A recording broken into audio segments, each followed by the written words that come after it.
Hello friends, as you know that I moved to Oman in November, about 1 month back.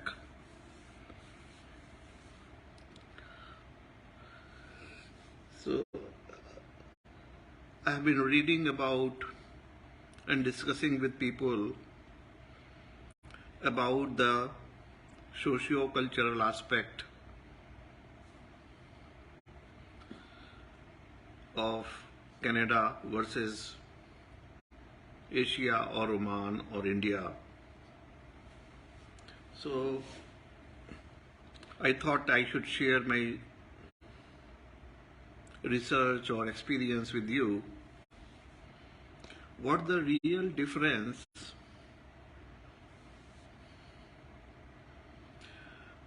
between Western and Eastern or Asian society.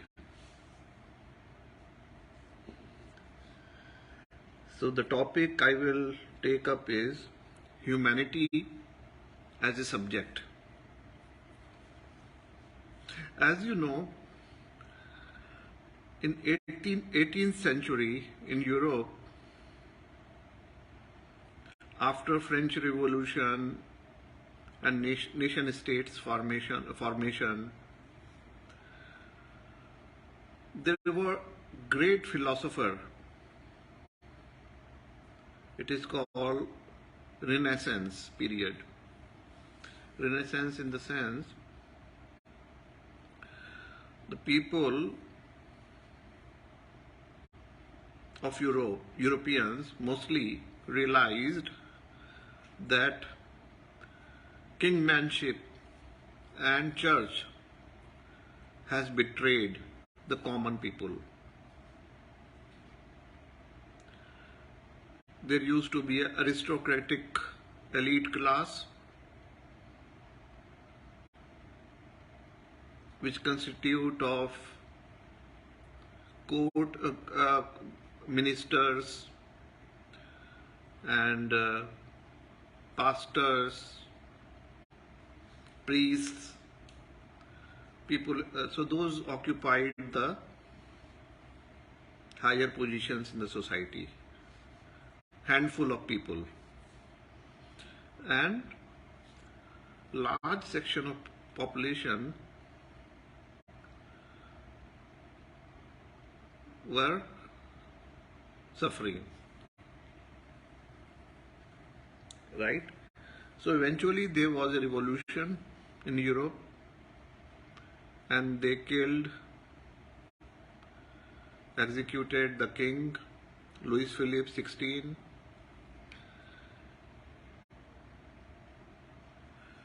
This was a bloody revolution, to say the least, and people ditch the authority of church, and these are the people who became agnostic, right? So in the medieval period there was a church divided into Protestant and Catholic, but in 18th century, end of 18th century, the Europeans mostly became agnostic. They ditched the church, authority of church, large section of people. And it happened because of the thoughts of great philosophers. Those philosophers were not religious people, but these are the social philosophers, socio-political. So these philosophers gave the theory, political theory, social theory, economic theory, which was based upon rule of people, by the people, for the people, as we know it today, or democracy. In the democracy, there is no discrimination based on caste or creed or race. That was the secular, and there was no privilege given to any particular religion. So it was secular. So secular state, the nation state formation happened in late 18th century in Europe, and the whole political system changed, and the new system adopted based on democracy and secularism, right? The universities were open, and the social research, economic research, this pattern started. And hence, the education system or universities became the backbone of European society. Again, I want to emphasize this point. Education or university education or university research became the backbone of socio-political economic system of Europe. They were started making the policies, public policies, based on research, solid research, right? So behind every ministry, there was a senate or group of people, right? So after great research, they were making a policy in such a manner that it is non-discriminatory, secular, right? Not of any religious appeal or nationalistic appeal like that. No. And in this great revolution or system which evolved post-revolution, the system which evolved in early 19th century, 1820, 30, the women particularly played a great role. So this education system which evolved, which was became the backbone of society or political system or economic system, the subjects, the humanity subjects, social philosophy, sociology, anthropology, economics, psychology, these were the subjects which is called real education, not science or maths. Because science or maths does not provide social theory, political theory, economic theory.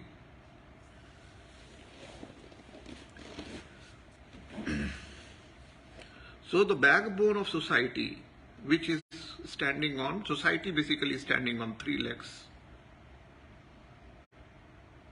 right? Political system, economic system, and sociological social laws, marriage, abortion, all this kind of equality, justice, social justice, what is called. So these are the three pillars of humanity which strengthened the European society too much. India was under colonial rule that time, but British opened in 1835. British Parliament brought the Indian Education Bill, 1835, and there was a great debate whether to educate the Indians or not educate them, because there was a great section of British colonizers who were thinking then if they educate the Indians, they will start demanding their fair share, because it is easy to rule duffers, right? You have a moral authority of education. So English were definitely having the ruling with the moral authority that they are civilized, educated being, right? So they must rule the uneducated. This is the philosophy. In the society is governed and controlled by whom? Or even at home, in the family, who is the person who will lead or control or head a family? Who is most capable or educated, right? So European, as we know, the European, that was the colonization period. The British Empire, or even French or Spanish, you take anyone.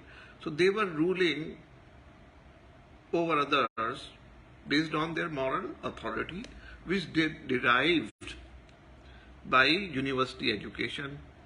They were so-called educated people, civilized people, who were ruling Indians. Indians means like uncivilized, tribal, aboriginal,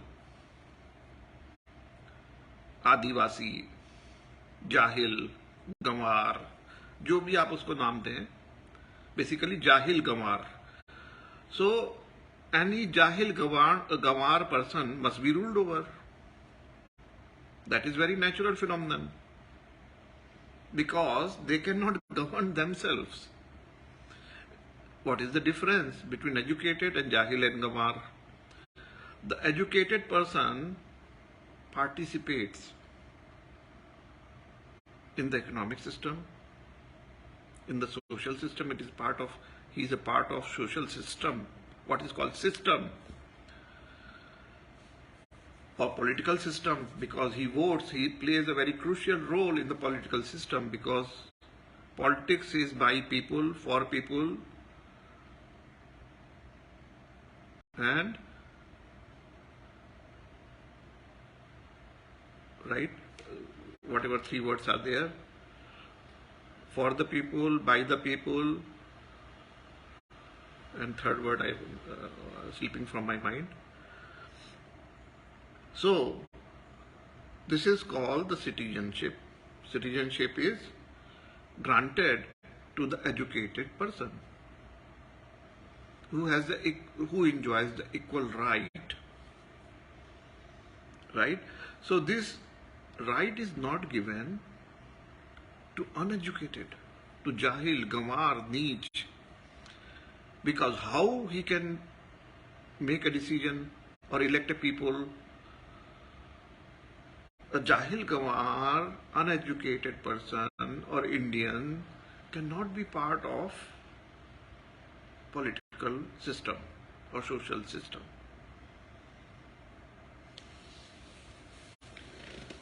So then there was a great debate in British Parliament whether to educate Indians or not to educate. So then there was finally it was decided, see, our moral authority,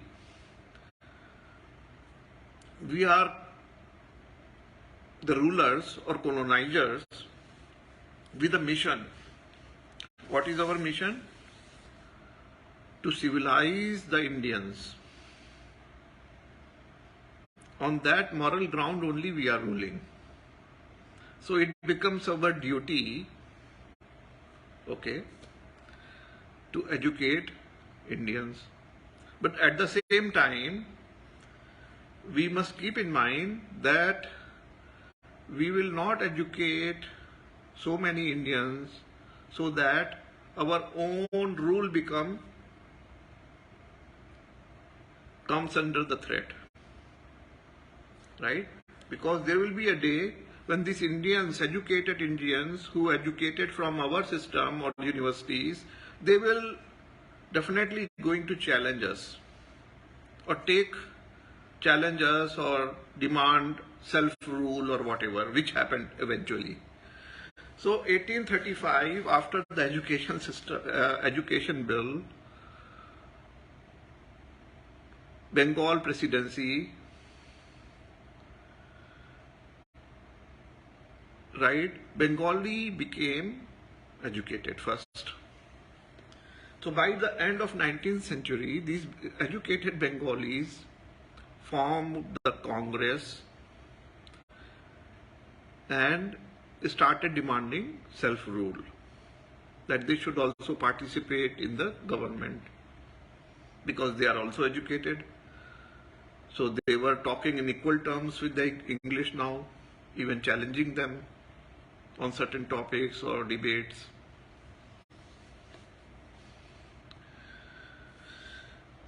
But these were handful people of Bengalis. So मेरा कहने का मतलब ये है कि India में education system थोड़ा बाद में आया, और जो एजुकेशन सिस्टम आया भी उसका perspective, content, syllabus was decided by English people only. And through education they were asserting their superiority definitely over the colonized people, Indians. तो एजुकेशन सिस्टम के जरिए उन्होंने अपना सुपीरियरिटी कॉम्प्लेक्स, सुपीरियरिटी बरकरार रखी, इंडियन माइंडसेट में भरते रहे कि देखो तुम लोग कुछ नहीं जानते, तुम्हारा कोई एजुकेशन सिस्टम ही नहीं है, यू आर गंवार, बेसिकली जाहिल. But then among those professors, teachers, emerged few English people who started realizing, including the Macaulay and et al., right? When they started analyzing the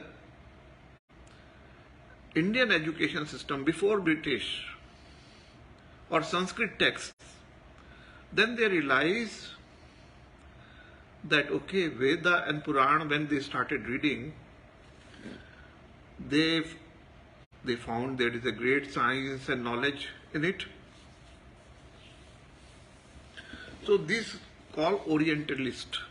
These teachers, professors, English teachers, professors in the universities who started reading Indian texts, Sanskrit texts, became Orientalists. Orientalists means they are attracted to Sanskrit primarily because they found some connection of Sanskrit, racial connection of British with Indian race. Indian race, particularly North Indians, white-skinned Brahmins, are also same race, Aryan race.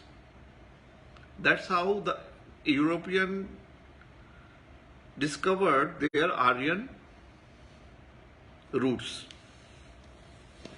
As we know, the 5th century, mid of 5th century, there was a migration of Anglo-Saxons from north of Germany and Denmark to Angles, Jutes, even Goths and Saxons to Britain, right? So these Anglo-Saxons were having, Anglo-Saxons were not only two Angles and Saxons or Jutes only, but there were many nationalities, ethnicities, including Goths, including Honas, which were of Aryan origin only, means Central Asian steppes people. So they discovered the Huna blood of British. They discovered who are these Anglo-Saxons, Jutes, Goths. Then they discovered these are the same ethnicity, which one branch moved to West, other branch moved to India and Iran. That's how they discovered their racial connection with India. So these English Orientalists gave too much weightage and derived a narrative or perspective of social research or anthropological research based on racial theory. Right? So now in racial theory, British were, of course, as colonizers, they were superior race. Now they included the Brahmins also in the superior race. And they found the connection with these white Brahmins. They brought the social racial theory which was to an extent correct, that these white Brahmins are of Aryan origin from the Turkmenistan or Central Asia, Kazakhstan, Uzbekistan, Caspian Sea, which was the birthplace of Sanskrit or Vedas. So from it derived the nationalist agenda. Now, by the end of 19th century, these Bengali scholars and the English Orientalist influence, under the Oriental studies influence, derived the nationalist agenda of Sanatan Dharam, based on Sanatana Dharam, eternal Dharam. Racial theory of Aryans, superiority of Brahmins. They discovered Manu Samhita, but Brahmins are superior. This class theory, caste theories, which was already prevalent, but now it got the solid backing of research, anthropological research. Right? That time DNA study was not there, but still through sociological, anthropological research in the Lucknow University. Later, by the end of 19th century, by mid of 20th century, there were three major institutes of sociology. One in Calcutta, other one in Mysore, third one in Lucknow. So particularly Calcutta sociology department, they were taking the anthropological studies mostly. Lucknow sociological department were mostly on economic theories, and Mysore Sociological Institute that took the social reforms and charity and social cause and all those kind of real sociology research. And of course in Bombay. So there were 3 or 4 institutes by mid of 20th century, before independence, who were doing the sociological studies in India. But that was dominated by Oriental perspective, establishing the superiority of Aryan race, Sanskrit education. And that trend of British perspective or legacy, or British legacy, we continued following till the end of 20th century. Even today, we are finding it difficult to come out of that legacy, because most of the top positions in all the universities, whether it is history department, sociology, political science, economics, it is all dominated by Brahmins. So they are not allowing any lower class people or females. The participation of females is how much in this research? Humanities subjects, which is the backbone of any society. So that's how India lagging behind in research in the field of sociology, economics, political science. We are largely copy. We believe that whatever the West is doing the research, we just copy. As we copied our constitution from different British, American, Japanese, all this we collected, and the great fellow Mr. Ambedkar and all his committee members, they copied something from here, something from there, some terminologies that we borrowed: secularism, democracy, equality, fraternity. These all borrowed terminologies which lost significance over time, because the basic nature of our culture and ethnicity is based on religious. We don't have a resilience to absorb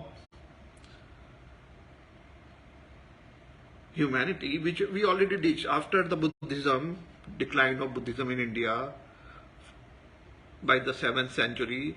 In last 1500 years, the concept of humanity has vanished from India. Now it is Brahmanism, so-called Hinduism, which has taken the ugly face of Hindutva nationalism, based on discrimination with the lower class and females, caste and gender-based differentiation. So in the current scenario, the humanity as a subject, as a concept, secularism, non-discrimination, equality, these basic values which was adopted by the Western societies in past 2 centuries, it has not come to great extent in India. It is just a lip service we are doing, showing our compassion to poor guy on the street. But how much we care about this poor guy on the street, a poor girl, a small child, walking naked, barefoot on the hot summer, on the barefoot on the roads, in between the vehicles, just like a कीड़ा मकोड़ा रिंगता हुआ चलता है, सड़क पे आ जाता है. Like that, we have small children begging on the streets of India. How much Indians do care about them?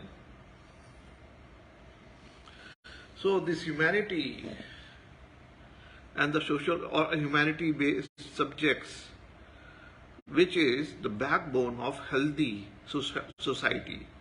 Healthy society in the sense, all the policies, national policies, should have a backing of social research, economic research, political research, and that system has not developed. We still believe in copying the West, following the West, but at the same time exerting the pressure of superiority of race, caste, Brahmin superiority. We are not adopting or allowing those basic concepts or values. We are not imbibing in ourselves. What the basic values is of democracy. In the democracy or any system, only educated people who have independent thinking, who has the power, critical thinking, who can judge, analyze, these people only can elect a suitable candidate. Or these people can only debate or discuss something, not the Jahil Gawar. For Jahil Gawar, there is no government. They have no role to play in any political system. But as we know that all Jahil Gawar in India, mostly uneducated, their vote is as important as as PhD. Somebody doctor, a doctor PhD holder cast a vote, and a जाहिल गंवार जिसको कुछ मालूम ही नहीं है, मतलब लिखना भी नहीं पढ़ना भी नहीं आता, तो वो भी एक वोट डालेगा, वो भी उसका भी वही वैल्यू है. तो what I mean to say, in the terms of humanity as a subject, in terms of the university research in the field of psychology, anthropology, history, economics, social psychology, sociology, political science, where do we stand? Nowhere.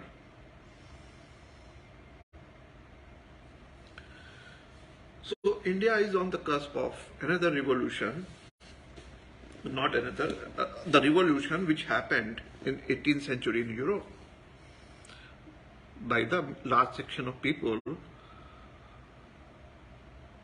who were not part of the system, elite or aristocratic system.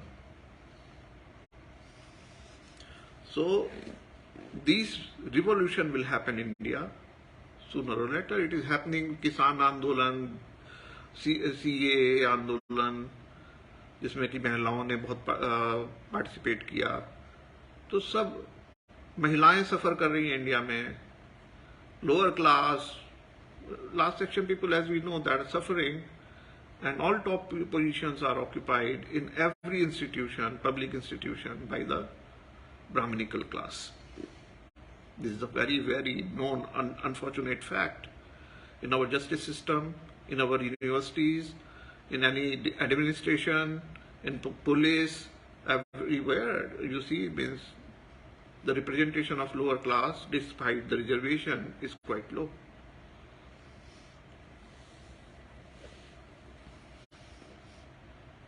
So, in the only aberration is a brief period of 1917 to 1950, means about 30-40 years, which are the Gandhi-Nehru era.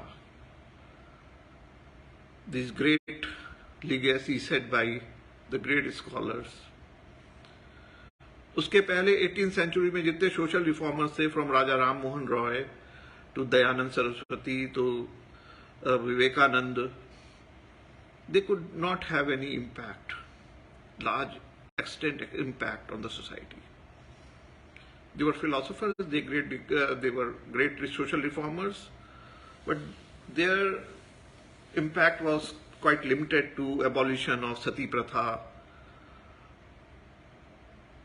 They could not abolish even the Dahej Pratha, they could not abolish Vidhva Vivaha problem, they could not abolish the child marriage. So all those issues lingered on, and only Hindu Marriage Act brought by Nehru did the great reformation of Hindu society. So with the effort of Mahatma Gandhi and his followers, Dr. Rajendra Prasad, Sardar Patel, and all others, including the revolutionaries, Bhagat Singh, Subhash Chandra Bose, who were all disciples of Mahatma Gandhi only, right? All these great social reformers in 30-40 years, from 1917 to 1964, how many years? 45 years? 45 or 50 years or so, that was the Gandhi-Nehru era, or the golden period, which gave us a hope that India, the lower society, the poor farmers, small farmers will rise, and there was a reservation policy, so that this suppressed class, lower class get the representation और थोड़ा ऊपर आ जाए, बराबरी में आ जाए. But it did not happen. Their dream did not realize. The Gandhi-Nehru dream of following the West or coming at par with the West in the humanities, where the dream of equality, fraternity, secularism, democracy can be realized, is unfulfilled. And as we know, this Brahminical class has shown a very ugly phase of Hindutva nationalism, which is total dominance and suppression of the lower class even further, which has triggered a great revolutionary reaction in Indian society. So we are in this decade or so, or next decade, it will continue the resentment, the protests, the street protests, mass protests, which could take a very ugly phase sometime, bloody revolution like in Europe. And ultimately, this Brahminical dominant system has to be crushed. So India is still in the humanities point of view lagging behind West. And as we know, in the Western countries also, in last 20, 30, 40 years, there is an oligarchy. So there is a shadow government which is working, and the revolving door policy, the elite business class or Zionists who have dominated from Europe to American politics. Again, there is a conservative, fascist forces which are dominating in Western countries. So that is the cause of their downfall. So their system is collapsing. Western system is collapsing under the force of capitalism, American-led capitalism, and the elite class of billionaires who emerged post-globalization. And now the post-globalization era, now we see that globalization has failed. Recent Doha summit of G20 also failed. So post-globalization era, there are new alliances taking place. In a nutshell, India lagging far behind Western countries as far as the education, research, university research is concerned in the field of humanities, which is the backbone of any healthy society. Thank you so much.